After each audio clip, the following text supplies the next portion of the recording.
باواز بلند پڑھے الصلاۃ والسلام علیک یا رسول اللہ، الصلاۃ والسلام علیک یا رسول اللہ، الصلاۃ والسلام علیک یا حبیب اللہ، الصلاۃ والسلام علیک یا حبیب اللہ، الصلاۃ والسلام علیک یا نبی اللہ، الصلاۃ والسلام علیک یا نبی اللہ، وعلی آلک وعلی آلک واصحابک واصحابک یا نور اللہ یا نور اللہ صلی اللہ تعالی علیہ وسلم۔ صلی اللہ تعالی علیہ وسلم۔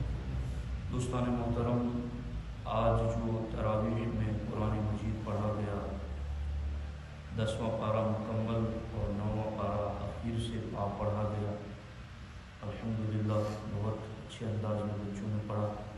اللہ تعالیٰ مزید ان کی زبانوں پر سلاست جاری فرمائے۔ آمین۔ سب سے پہلا مضمون آج یہ ہے کہ سچا اور کامیاب مومن کون ہے۔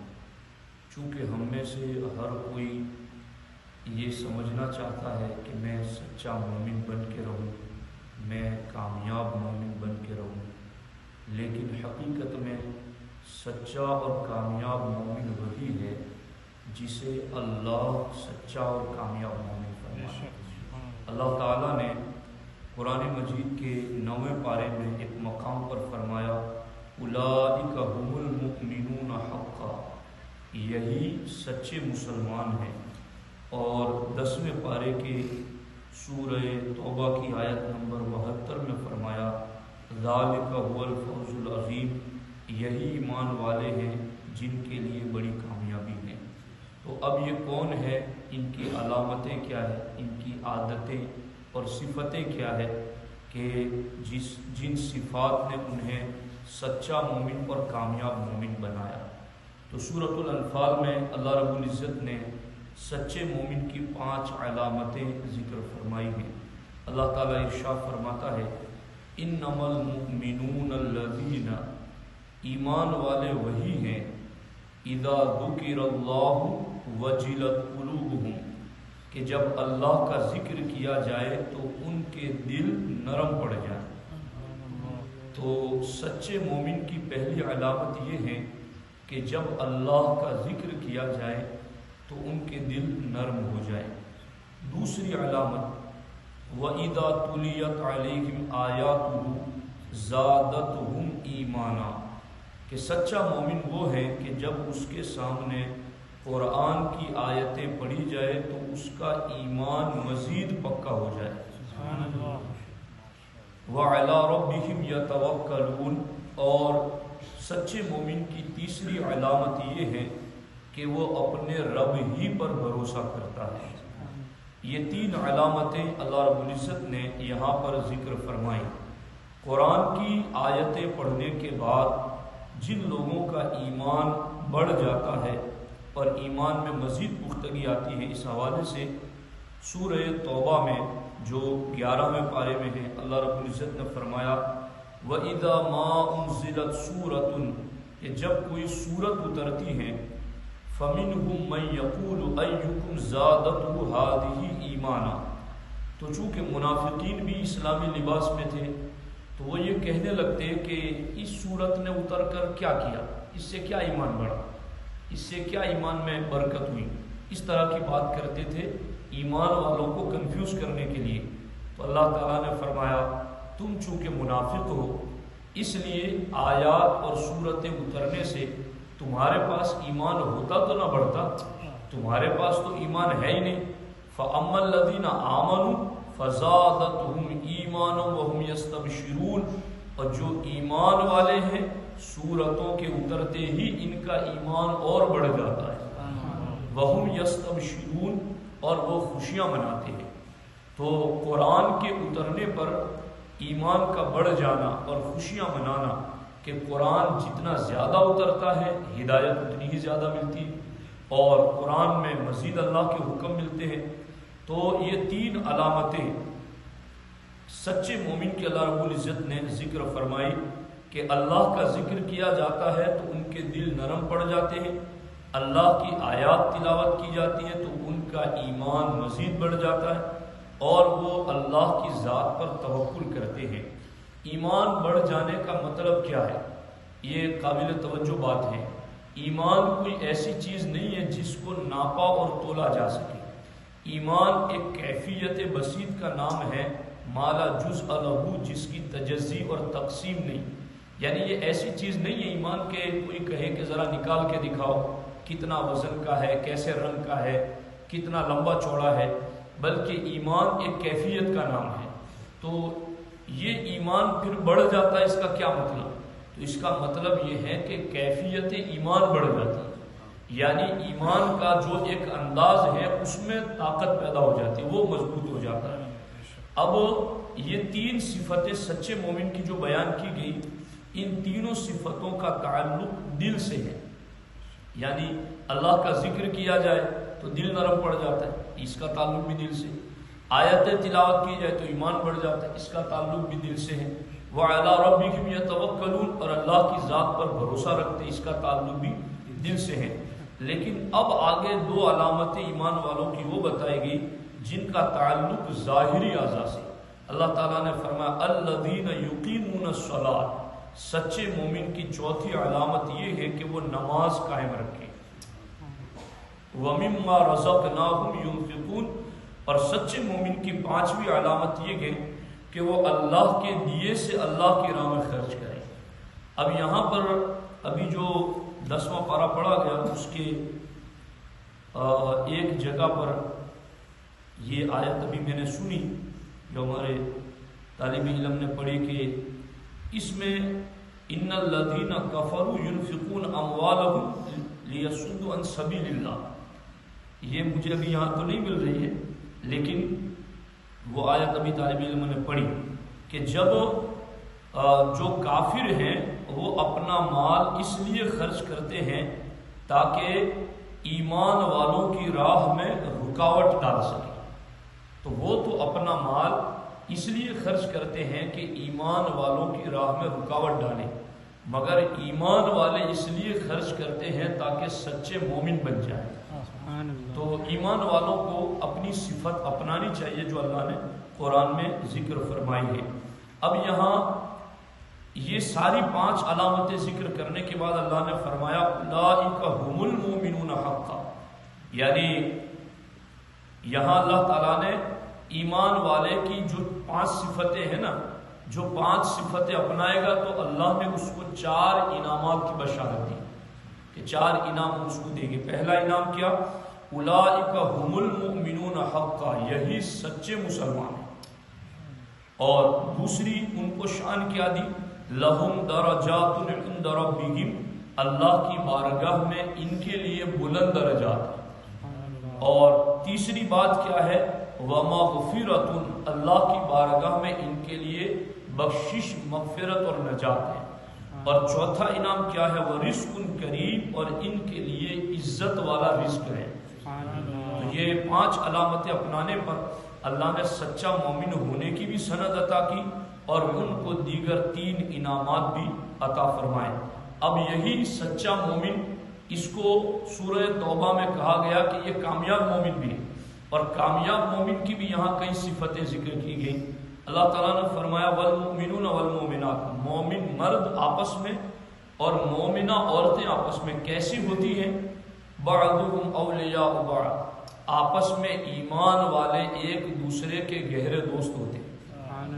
یہ کیبل کے ذریعے عورتیں بھی سن رہی ہیں، میں ان سے بھی مخاطب ہوں کہ وہ بھی سنیں کہ ایمان والے مرد اور ایمان والی عورتوں کی علامت کیا ہے، کہ وہ ایمان والے ہیں تو کیسے پہچانے جائیں گے۔ اللہ تعالیٰ نے فرمایا بعضهم اولیاء بعض، ایمان والے مرد آپس میں اور ایمان والی عورتیں آپس میں، بعضهم اولیاء بعض، ان کی پہلی علامت یہ ہے کہ یہ آپس میں ایک دوسرے کے گہرے دوست ہیں۔ تو اب جن کے آپس میں ناراضگیاں ہیں وہ دور کر لیں اس پاک مبارک مہینے میں، اور آپس میں ایمان والے ہیں تو وہ ایک دوسرے سے دوستی کر لیں۔ اور ایمان والے مرد اور ایمان والی عورتوں کی دوسری علامت یأمرون بالمعروف، کہ وہ بھلائی کا حکم دیتے ہیں، اور ایک علامت ہے وینہون عن المنکر، کہ وہ برائی سے روکتے ہیں، اور ایک علامت یہ ویقیمون الصلاۃ، وہ نماز قائم کرتے ہیں، ویؤتون الزکاۃ، وہ زکوٰۃ دیتے ہیں، وَيُطِيعُونَ اللَّهَ وَرَسُولَهُ، اور وہ اللہ رسول کی اطاعت کرتے ہیں، اللہ رسول کا حکم مانتے ہیں۔ جب یہ علامتیں ان میں آ جاتی ہیں تو پھر آگے انعام کیا ملتا ہے؟ اولئک سیرحمہم اللہ، ایسے ایمان والے مرد اور ایسی ایمان والی عورتوں پر اللہ رحمت نازل فرماتا ہے۔ وعد اللہ المؤمنین والمؤمنات، اور ایسے مومنین اور ایسی مومنات سے اللہ نے اس جنت کا وعدہ کر لیا ہے جس میں نہریں جاری ہیں، خالدین فیہا، اور اس میں وہ ہمیشہ رہیں گے، ومساکن طیبۃ فی جنات عدن، اور ایسے ایمان والے مردوں اور عورتوں سے اللہ نے جنت العدن میں پاکیزہ محل کا وعدہ کر لیا ہے، ورضوان من اللہ اکبر، اور ایسے ایمان والوں کو سب سے بڑی خوشی یہ ہوگی کہ اللہ ان سے راضی ہو جائے گا، وذالک هو الفوز العظیم، اور یہ بڑی کامیابی۔ تو بڑا کامیاب مومن بھی وہ ہے جس کی یہ صفت بیان کی گئی، اور سچا مومن وہ ہے جس کی یہ صفت بیان کی گئی۔ تو اہل ایمان کو اس چیز کی طرف متوجہ ہونے کی ضرورت ہے۔ اب یہاں پر دوسرا جو موضوع تھا اس حوالے سے میں یہ بات عرض کرنا چاہتا ہوں کہ یہ سورہ یونس سے پہلے یہ لَقَدْ جَاءَكُمْ رَسُولٌ مِّنْ أَنفُسِكُمْ عزیز علیہ ما عنتم حریص علیکم بالمؤمنین رؤوف الرحیم، یہ آیت مبارکہ کل آئے گی۔ تو اس حوالے سے بھی ایک بات میں عرض کر دیتا ہوں۔ حضرت سیدنا ابو بکر بن محمد علیہ الرحمہ فرماتے ہیں کہ میں حضرت ابو بکر بن مجاہد کے پاس بیٹھا ہوا تھا، اور حضرت ابو بکر شبلی رضی اللہ تعالیٰ عنہ تشریف لائے۔ دیکھو تینوں کا نام ابو بکر، ابو بکر بن محمد ابو بکر بن مجاہد کے پاس بیٹھے تھے، اور ان کے پاس ابو بکر شبلی تشریف لائے۔ تو حضرت ابو بکر بن مجاہد علیہ الرحمہ کھڑے ہوئے اور ابو بکر شبلی سے معانقہ کیا اور ان کی آنکھوں کے درمیان بوسہ دیا۔ تو حضرت ابو بکر بن محمد کہتے ہیں میں نے عرض کیا حضور آپ حضرت شبلی کی اس طرح تعظیم کرتے ہیں، حالانکہ ان کے بارے میں آپ کی اور تمام بغداد والوں کی رائے یہ ہے کہ یہ تو دیوانہ شخص ہے، یہ تو مجنون ہے، اور آپ ان کا اتنا احترام کرتے ہیں۔ تو حضرت ابو بکر بن مجاہد نے فرمایا کہ میں نے ان کے ساتھ اس طرح اس لیے کیا ہے کہ میں نے اللہ کے رسول علیہ السلام کو خواب میں اسی طرح کرتے ہوئے دیکھا ہے کہ سرکار دو عالم صلی اللہ تعالی علیہ وسلم تشریف فرما تھے، اور ابو بکر شبلی آئے تو سرکار ان کے اوپر شفقت کرتے ہوئے کھڑے ہو گئے، اور سرکار نے ان کی آنکھوں میں بوسہ دیا۔ تو اے ابو بکر بن محمد تم مجھ سے پوچھ رہے ہو کہ میں نے ابو بکر شبلی کے ساتھ ایسا کیوں کیا؟ تو جب سرکار نے ابو بکر شبلی کو بوسہ دیا تھا تو میں نے بھی یہی سوال سرکار سے کیا تھا کہ یا رسول اللہ صلی اللہ علیہ وسلم آپ شبلی کی اس طرح عزت کر رہے ہیں؟ تو سرکار نے فرمایا میں اس پر اتنی شفقت کیوں نہ کروں، یہ ہر نماز کے بعد پڑھتا ہے لَقَدْ جَاءَكُمْ رَسُولٌ مِّنْ أَنفُسِكُمْ۔ یہ دونوں آیتیں ہر نماز کے بعد ابو بکر شبلی پڑھتے ہیں، اور اس کے بعد مجھ پر درود پڑھتے ہیں، میں نے اسی لیے ان پر اتنی نوازش کی ہے۔ اور دوسری روایت میں یہ بھی لفظ ہے کہ ابو بکر شبلی ہر فرض کے بعد یہ دو آیتیں پڑھتے لقد جاءکم اور اس کے بعد والی آیت، اور اس کے بعد مجھ پر اس طرح 3 بار درود پڑھتا ہے صلی اللہ علیہ یا محمد صلی اللہ علیہ وسلم۔ اس طرح وہ 3 مرتبہ مجھ پر ان 2 آیتوں کے ساتھ درود پڑھتے ہیں، اس لیے میں نے ان کے اوپر خصوصی طور پر یہ شفقت کی ہے۔ تو دوستان محترم ہونا یہ چاہیے کہ ہمیں جو کچھ بھی ملا ہے، اللہ کا عرفان، جنت کی پہچان، عذاب والے کاموں سے بچنا، نیکی والے کام کرنے کی توفیق، یہ جو کچھ بھی ملا ہے ہمیں اپنے نبی کے در ہی سے تو ملا ہے۔ تو ہونا یہ چاہیے کہ ہو سکے تو روزانہ عشاء کی نماز کے بعد 2 رکعت ہمیں اپنے نبی کی بارگاہ میں تحفتاً پیش کرنے کے لیے ادا کرنی چاہیے، یعنی اللہ کی بارگاہ میں 2 رکعت نماز پڑھے اور اس کا ثواب اپنے آقا علیہ السلام کی روح کو ایصال کرے، اور پھر اس کے بعد یہ دونوں آیتیں پڑھیں اور اس طریقے سے 3 مرتبہ درود پاک پڑھیں۔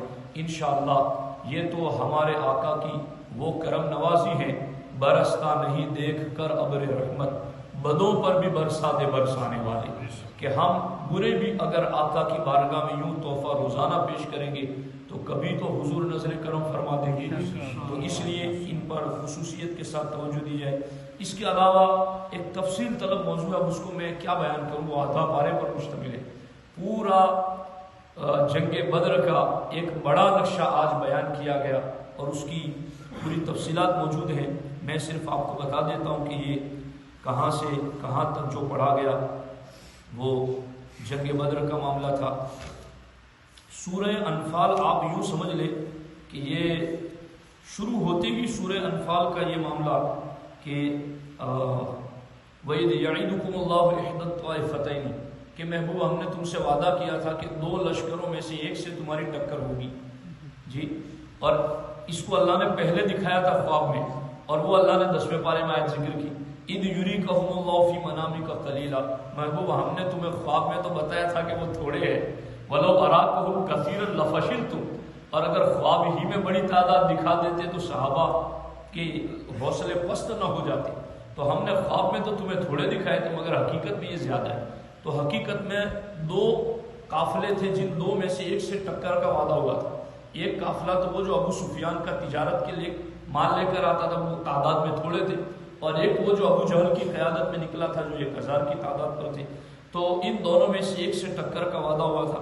پھر یہ پورا اس کے اندر ذکر ہے، اور یہاں تک کہ فَلَمْ تَقْتُلُوهُمْ وَلَٰكِنَّ اللَّهَ قَتَلَهُمْ، فرشتے اتارے اللہ تعالیٰ نے، اِنِّي مُمِدُّكُمْ بِأَلْفٍ مِّنَ الْمَلَائِكَةِ مُرْدِفِينَ، اللہ تعالیٰ نے مدد کے لیے فرشتے نازل فرمائے۔ پھر اس کا ذکر کہ وہ کتنے ہیں وہ سورہ آل عمران میں اللہ نے ذکر فرمایا، بِثَلَاثَةِ آلَافٍ مِّنَ الْمَلَائِكَةِ 3000 اترے، بِخَمْسَةِ آلَافٍ پھر 5000 اترے، اس کا پورا ذکر وہاں پر موجود ہے۔ یہاں تک کہ یہ ذکر مسلسل جو چلا ہے نا، وہ اللہ اکبر، یہ ایسا سمجھو کہ یہ 10ویں پارے کے اندر جو دوسرا رکن مکمل ہوتا ہے وہاں تک مسلسل اللہ رب العزت نے اس جنگ بدر کا ذکر فرمایا ہے۔ اور جنگ بدر 17 رمضان ہجری سن 2 میں واقع ہوئی۔ اللہ تبارک و تعالیٰ نے بدر والوں کو بہت بلند مرتبہ عطا فرمایا۔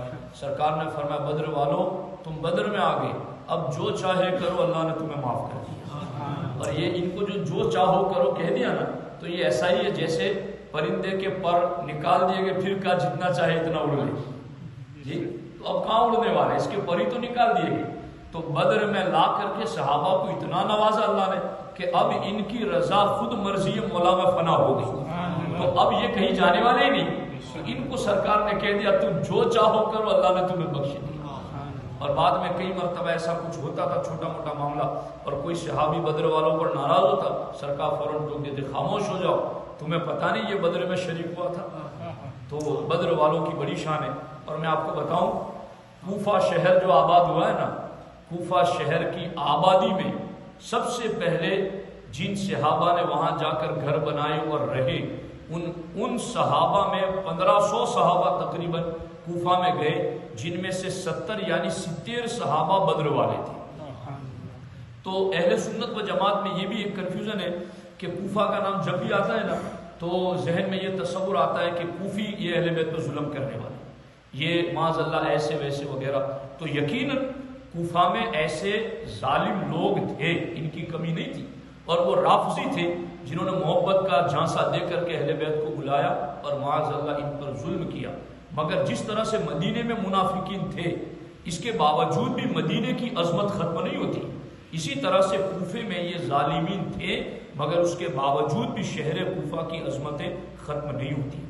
یہی کوفہ شہر ہے کہ ابو بکر و عمر عثمان تین نے تو اپنا دارالسلطنت مدینے کو بنایا، مگر مولا پاک نے اپنا دارالسلطنت شہر کوفہ کو بنایا، اور مولا علی نے اس شہر کوفہ کا لقب رکھا تھا کنز الایمان۔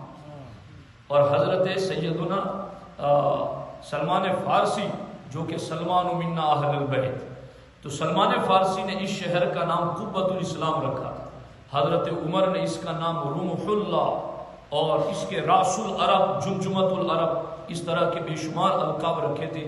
تو حقیقت میں یہ وضاحت میں اس لیے پیش کر رہا ہوں کہ کل جا کر کے کہیں رافضی یا اس طرح کے دوسرے لوگ یہ نہ کہیں کہ تمہارے حنفیوں کے امام تو کوفہ کے رہنے والے تھے اور کوفہ تو سارا اہل بیت پر ظلم کرنے والا تھا، تو تم ان کی فقہ کیوں مانتے؟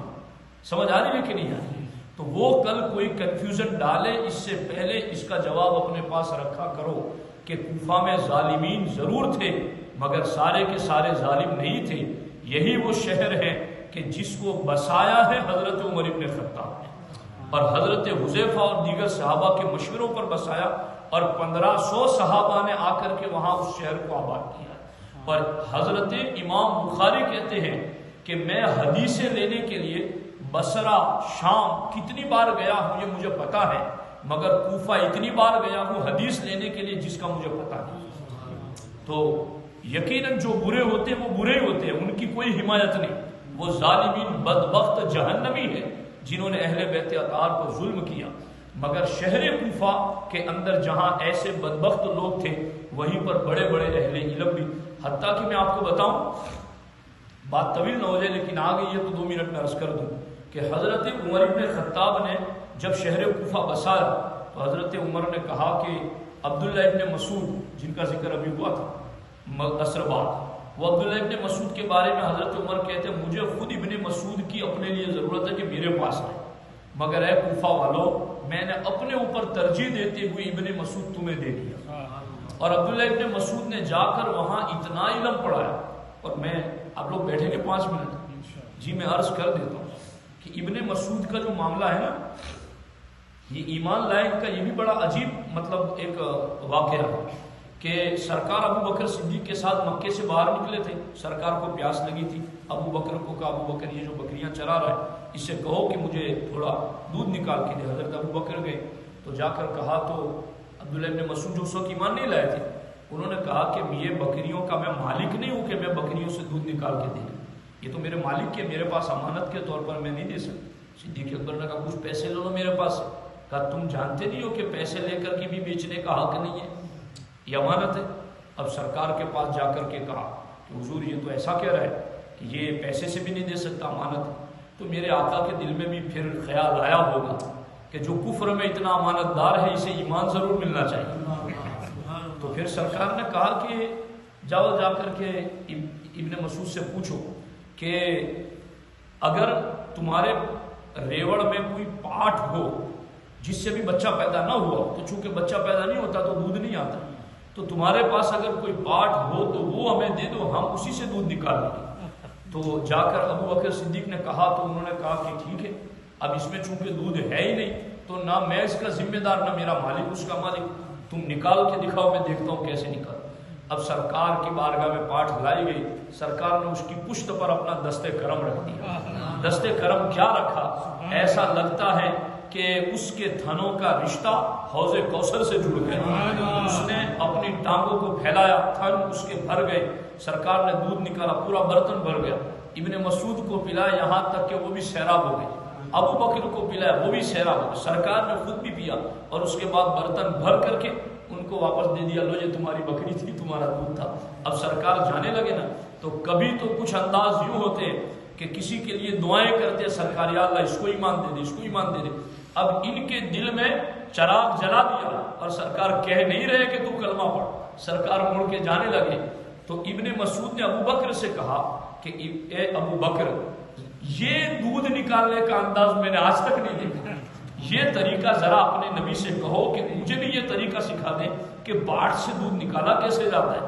تو سرکار دو عالم صلی اللہ علیہ وسلم سے کہا گیا تو سرکار نے فرمایا ابن مسعود تو صرف باڑ سے دودھ نکالنے کا طریقہ سیکھنا چاہتا ہے، کیا میں تجھے قیامت تک کے لیے اپنی امت کا استاذ نہ بنا دوں؟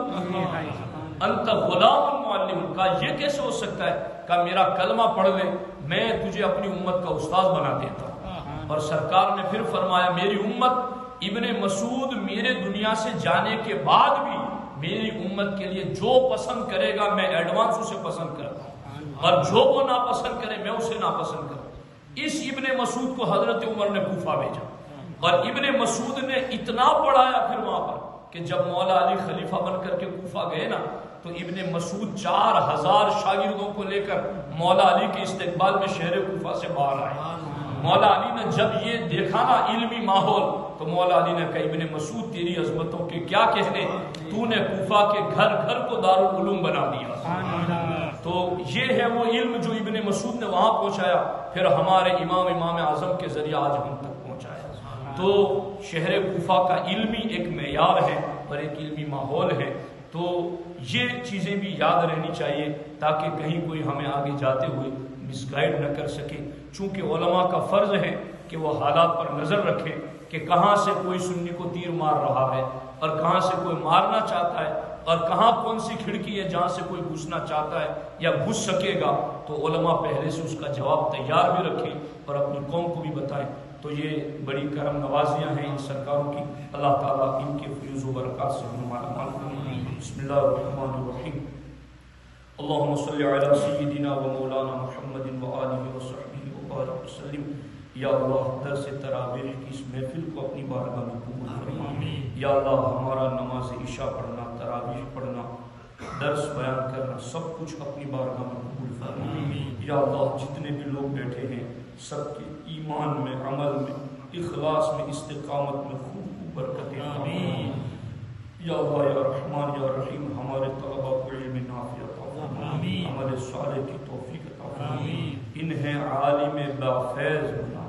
یا اللہ یا رحمان یا رحیم انہیں اور ہمیں قرآن و سنت کے اسرار و رموز پر واقفیت عطا فرما۔ یا اللہ ہمارے سینوں کو تیری رحمت کے لیے کشادہ فرما۔ یا اللہ ہماری اس بستی میں بسنے والے اہل ایمان کی جان، مال، عزت، آبرو، ایمان و عمل کی حفاظت فرما۔ یا ربی بالمصطفیٰ بلغ مقاصدنا واغفر لنا ما مضى یا واسع الکرم، لی خمسۃ اطفی بها حر الوباء الحاطمہ، المصطفى والمرتضى وبناهما والفاطمة۔ إن الله وملائكته يصلون على النبي يا أيها الذين آمنوا صلوا عليه وسلموا تسليما۔ اللهم صل على سيدنا محمد وعلى آله وصحبه وسلم، وفوض أمري إلى الله إن الله بصير بالعباد، وصلى الله تعالى على خير خلقه وعلى آله وصحبه أجمعين برحمتك